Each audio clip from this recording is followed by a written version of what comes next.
તો મિત્રો અત્યારે સૌથી પહેલા વાત કરવામાં આવે તો ભાઈ કીર્તિદાનભાઈ ગઢવીને પણ હાઈકોર્ટે નોટિસ ફટકારી. જી હા મિત્રો, વાત કરવામાં આવે તો હવે કલાકાર પણ ક્યાંક ને ક્યાંક વિવાદમાં આવી રહ્યા છે મિત્રો. કારણ શું હતું એ તમને કારણ પણ આગળ જણાવું.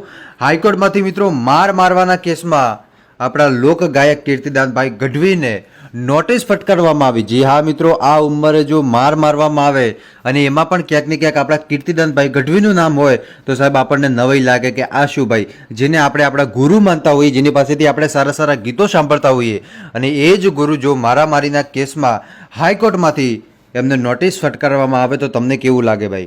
શું હતું મિત્રો, ચાલો આખી ઘટના તમને આગળ વિડીયો પણ બતાવો, એટલે ખાસ કરીને વિડીયો અંત સુધી જોતા રહેજો. વિડીયોની શરૂઆત કરીએ એની પહેલાં વિડીયોને એક લાઇક કરજો. ચેનલ ઉપર પહેલી વાર જ આવતા હોય તો ચેનલને પણ અવશ્ય સબસ્ક્રાઇબ કરજો, જેથી કરીને આવનારા સમયની અંદર તમને આવા અનેકો વિડીયો મળતા રહેશે. દર્શક મિત્રો, હાલ સોશિયલ મીડિયાની અંદર કીર્તિદાનભાઈ ગઢવીને લઈને એક બહુ મોટા સમાચાર સામે આવી રહ્યા છે. હાઈકોર્ટમાંથી મારવાના કેસમાં લોકગાયક કીર્તિદાનભાઈ ગઢવીને નોટિસ ફટકારવામાં આવી.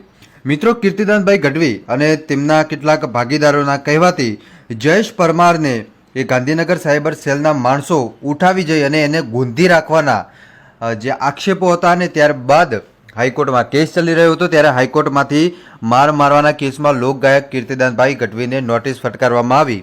જો આગળના સમયની અંદર કીર્તિદાનભાઈ ગઢવી કે જે હાઈકોર્ટમાં હાજર નહીં થાય તો એમને ઘરેથી ઉપાડી જવામાં આવશે મિત્રો. જી હા, કેમ કે તમને ખબર છે પહેલાં નોટિસ આપવામાં આવે, જ્યારે નોટિસ આપવામાં આવે ત્યારે જે તારીખ લખેલી હોય તારીખે તમારે ત્યાં હાજર થઈ જવાનું હોય છે. અને જો તમે તમારી રીતે સ્વચ્છએ હાજર નથી થતા તો તમારી સામે બીજા પણ કેટલાક કાયદાકીય પગલાં હોય એ લાગતા હોય છે મિત્રો. એટલે કે તમે બચવાની કોશિશ કરતા હોય છે ને, એટલા માટે જ તમારી ઉપર બીજા કેટલીક કલમો પણ લાગી જતી હોય છે. પણ હાલમાં મિત્રો આ એક બહુ મોટા સમાચાર. હવે આગળના સમયની અંદર આપણે જોઈશું કે કીર્તિદાનભાઈ ગઢવી ઉપર શું થશે. ચલો આવનારા સમયની અંદર જોઈશું. તમને શું લાગે એકવાર કમેન્ટ કરીને જરૂર બતાવજો.